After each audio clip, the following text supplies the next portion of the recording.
Jordan 35 was recently unveiled, and in this video we're going to be checking out the official release dates and of course the official colorways. Let's go!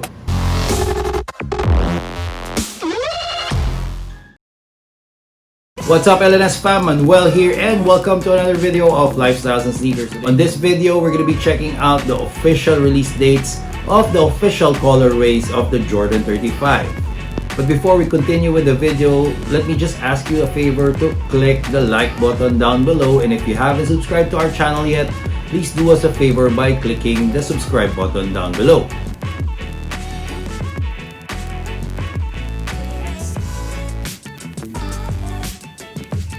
So recently, Jordan Brand have unveiled the 5 initial colorways for the Jordan 35. But before we check out the colorways and the release dates of those sneakers, let me just give you a brief background about the Jordan 35. Since the Jordan 31, Jordan Brand have been calling out a lot of details from the previous Jordan 1 models. Like the Jordan 31 got some callouts from Jordan 1, Jordan 32 from the Jordan 2, Jordan 33 from the Jordan 3, last year Jordan 34 from the Jordan 4, and for this year, for the Jordan 35, they will be getting some callouts from the Jordan 5. So if you didn't know, the Jordan 5 was inspired by the World War II Mustang fighter jet. And for the Jordan 35, they'll be using the same inspiration. The designer of the Jordan 35 is Tate Kuerbis, who is also the designer of the Jordan 34. They got a lot of feedback, especially from Zion Williamson using the Jordan 34, and made some improvements to make the Jordan 35. As we all know, the Jordan 34 is probably one of the best technology or performance basketball sneakers of the Jordan brand, and they made a lot of improvements for the Jordan 35. They're not moving away from the Eclipse Plate that they used for the Jordan 34, and for the Jordan 35, they are using Eclipse Plate 2. The good thing about the Eclipse Plate 2 is it actually comes up on your foot, which helps you when you're cutting in terms of lateral support and containment. Check out the sketches and inspiration for this Jordan 35 sneakers.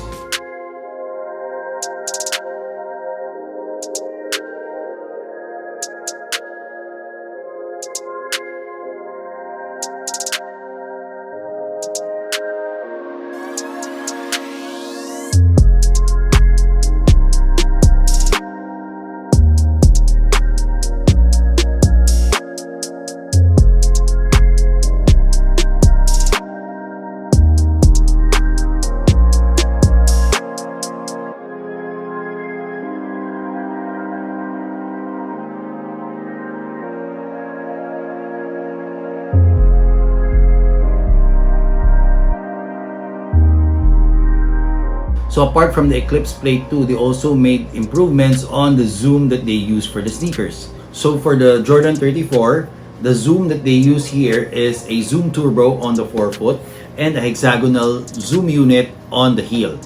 But for the Jordan 35, they're using a large zoom unit on the heel. This is probably one of the largest zoom unit that they ever use on the sneakers, especially on the heel. So basically, the whole forefoot and the whole heel has zoom unit. Now, apart from the Eclipse 2 and the zoom units that they are using for the Jordan 35, they're also using Flywire technology on the upper. Basically, the Flywire system is an evolution of the Flywire system that Nike has been using. Now, check out the inside of the sneakers, because I've seen some photos on the web where they cut the Jordan 35 in half.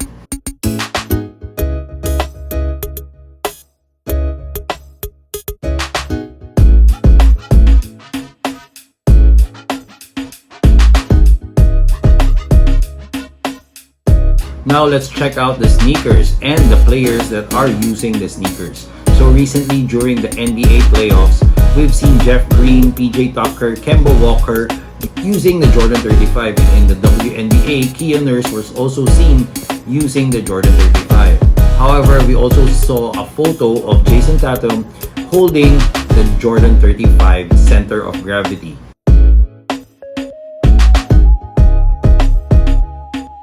So the name of that colorway is Center of Gravity, and that will be released worldwide on October 17, although there will be an early release in China on September 27.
Now on October 21, they will be releasing the Warrior colorway, which is basically a breads colorway.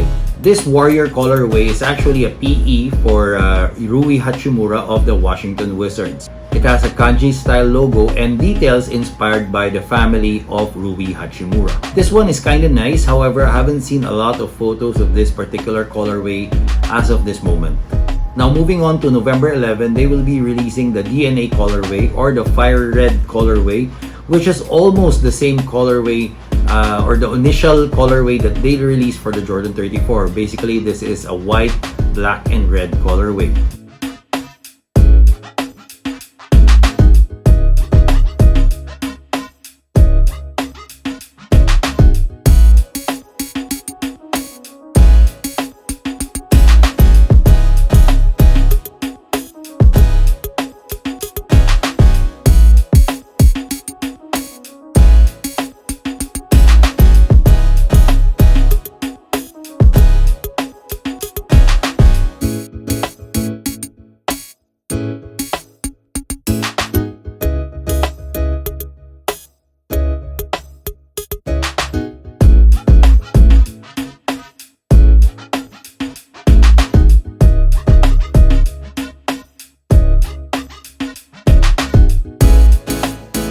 Now on November 30, they will be releasing the Bayou Boys colorway. The Bayou Boys colorway was also released for the Jordan 34 and it was worn by Zion Williamson. And I assume this colorway will also be for Zion Williamson. Now Zion Williamson has a lot of input on these sneakers, this Jordan 35 sneakers. So I'm very excited to see Zion Williamson wearing this Jordan 35. Even we know that Zion will have his own Z code line from the Jordan brand.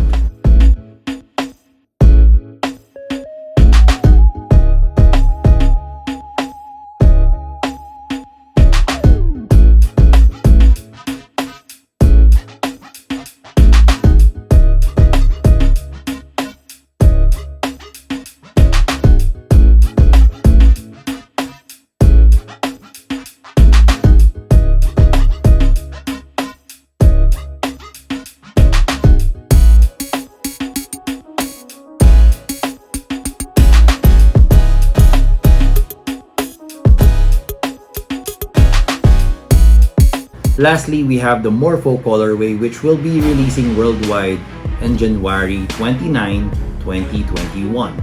This is a PE for the Chinese basketball player Guo Ailun. I'm not sure if I'm pronouncing his name correctly, but he also has a lot of PEs from the Jordan 33 and Jordan 34. This colorway will be releasing in China on December 24, but worldwide again on January 29 of 2021. So guys, those were the official colorways that Jordan brand is releasing initially for the Jordan 35. However, we've seen some leaked footages that the Jordan brand and Fragments will be doing another collab, and here's how it looks.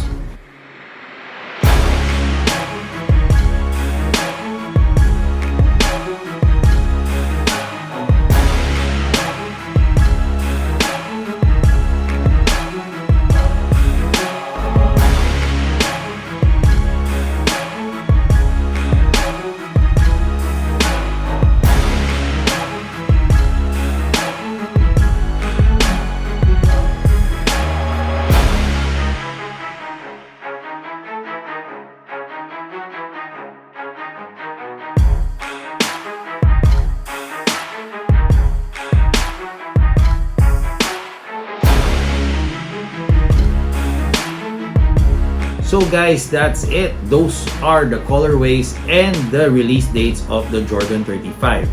The official price of these sneakers have yet to be announced. So as of the moment, we don't have the official price for the Jordan 35. However, I assume it will be from the range of 180 to 200 US dollars. So guys, do you like the Jordan 35 sneakers? Do you like it better than the Jordan 34? For me, looking at the silhouette and the aesthetics, I prefer the Jordan 34. However, in terms of technology and performance, I think that the Jordan 35 will be way much better. And we all know how good the Jordan 34 is in terms of performance. So I'm very excited to have a Jordan 35, and I can't wait to have them this October. So guys, that's about it. I hope you enjoyed this video. I hope you enjoyed looking at the new colorways of the Jordan 35. And if you do, please press the like button down below. And if you haven't subscribed to our channel, please do us a favor by clicking the subscribe button down below. And anyway guys, until next time.